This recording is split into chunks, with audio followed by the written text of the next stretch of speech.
Halo Mams, apa kabar?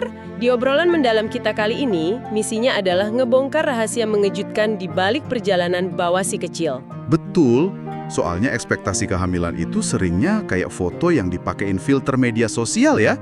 Kalau kita bedah apa yang sebenarnya terjadi di dalam sana, tubuh Mams tuh lagi ngelakuin rekayasa biologi tingkat tinggi. Wah, rekayasa biologi ya? Terus gimana tuh kalau kita mulai dari yang paling kelihatan dulu? Kayak perut gitu. Boleh. Gini, banyak kan yang panik kalau perutnya belum buncit di trimester awal. Padahal bentuk dan waktu membesarnya perut tiap perempuan tuh unik banget. Bener, nggak usah dibandingin ya. Karena kan rahim punya ritme pertumbuhannya sendiri. 100% betul. Nggak perlu dibandingin sama sekali.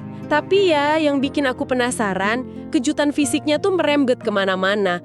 Kulit tiba-tiba sensitif, muncul tanda lahir. Iya, terus rambut di kepala jadi makin tebel kan? Nah itu dia. Tapi anehnya, kok bisa ada rambut halus yang tumbuh di perut sama wajah juga? Belum lagi soal tulang rusuk yang katanya ikut melebar. Wah, itu ada penjelasannya. Berarti apakah tulang rusuk yang melebar ini tuh ibarat kita lagi renovasi rumah buat ngasih ruang tamu VIP yang bakal nginep lama? Analogi yang pas banget.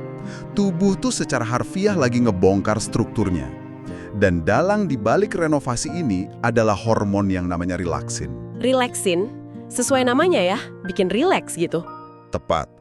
Hormon ini merelaksasi atau ngelonggarin ligamen dan sendi di seluruh tubuh. Tujuannya tuh biar panggul bisa ngebuka pas persalinan nanti. Oh, masuk akal. Tapi pasti ada efek sampingnya dong? Pasti ada dong. Efek sampingnya, ya tulang rusuk tadi ikut melebar. Terus lengkungan telapak kaki jadi mendatar. Tunggu, mendatar gimana maksudnya? Jadi ligamen di telapak kaki itu ikutan melar. Inilah alasan anatomis kenapa ukuran sepatu Mams bisa nambah 1-2 nomor. Wah, serius? Dan itu permanen? Seringkali sih ya, permanen. Astaga, jadi bukan sekedar kaki bengkak karena air ya? Ligamennya bener-bener melar. Luar biasa sih ini. Iya, beneran melar. Terus di trimester ketiga juga, suka muncul garis gelap di perut, yang kita sebut linea nigra. Oh iya, yang garis lurus ke bawah itu kan? Sama pusar yang tadinya ke dalam tiba-tiba menonjol keluar gitu.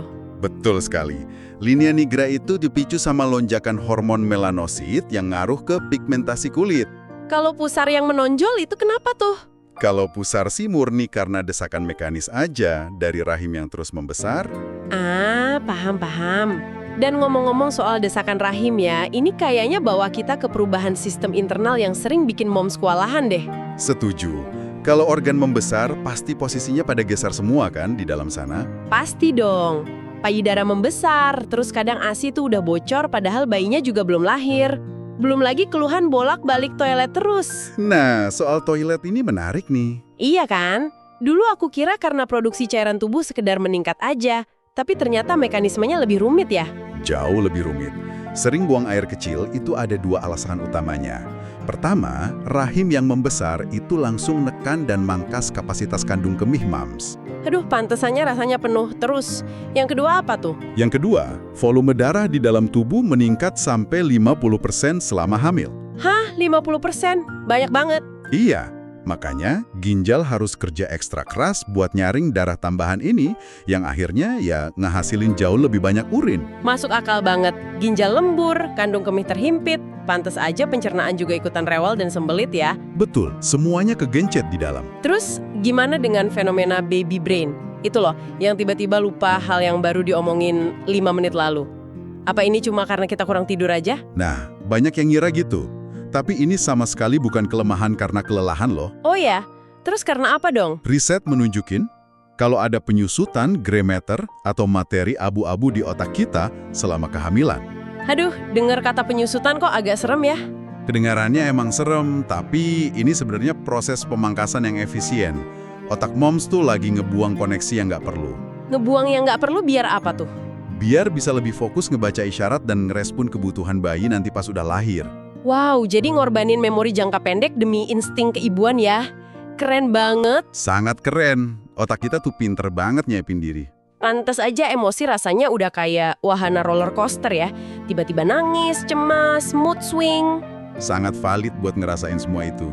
Ditambah lagi pas masuk trimester ketiga, mau pakai kaos kaki aja udah kayak senam akrobat karena kehalang perut. Iya, makanya disinilah pentingnya. Buat minta bantuan pasangan. Misalnya, ya buat sekedar nyukur bulu kaki gitu. Bener banget, perasaan kewalahan itu sangat valid.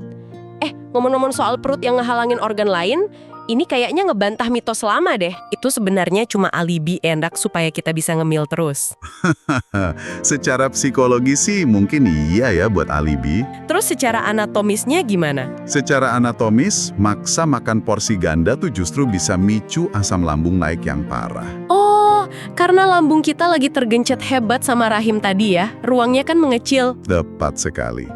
Sebenarnya di trimester akhir tuh moms cuma butuh tambahan sekitar 200 kalori ekstra per hari aja. Cuma 200? Wah, pantesan aturannya tuh makan sedikit tapi sering ya, biar nggak begah. Betul, soalnya perjuangan di dalam tubuh aja udah seberat itu. Lambung kegencet, ginjal lembur, sendi melonggar. Iya ya, belum lagi ngadepin dunia luar. Apalagi ada yang namanya pregnancy rhinitis. Itu loh, hidung mampet tiap pagi rasanya kayak flu yang nggak sembuh-sembuh. Nah, itu kita balik lagi ke peningkatan volume darah yang saya sebutin tadi. Oh, ada hubungannya sama darah yang nambah 50% tadi? Ada banget. Darah ekstra ini bikin pembuluh darah kecil di seluruh tubuh bengkak, termasuk membran mukosa di dalam hidung moms. Wah, jadi hidung mampet itu murni karena pembengkakan jaringan internal ya, bukan karena virus flu? 100% bukan virus, murni rekayasa tubuh. Luar biasa, semuanya saling berhubungan secara mekanis. Realita ini emang kontras banget ya sama ekspektasi. Sangat kontras. Ekspektasinya glowing, nyatanya hidung bengkak. Ekspektasi ingatan tajam, nyatanya baby brain. Dan sangat wajar loh kalau moms merasa lelah, takut, dan mungkin nggak nikmatin setiap detik kehamilan ini. Bener banget, ngerasa capek tuh bukan berarti kita gagal. Betul, itu sama sekali nggak mendiskualifikasi moms sebagai ibu yang hebat. Menerima ketidaksempurnaan biologis ini tuh langkah pertama berdamai sama prosesnya. Pastinya.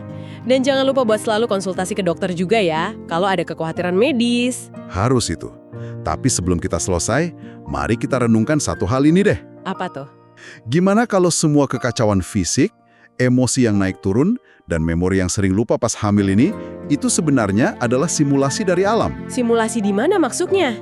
Sebuah cara tubuh buat melatih kesabaran tingkat tinggi, biar moms tuh siap ngadepin dunia parenting yang jauh lebih nggak tertebak nantinya. Terima kasih sudah menonton sampai habis, sampai jumpa lagi di video selanjutnya.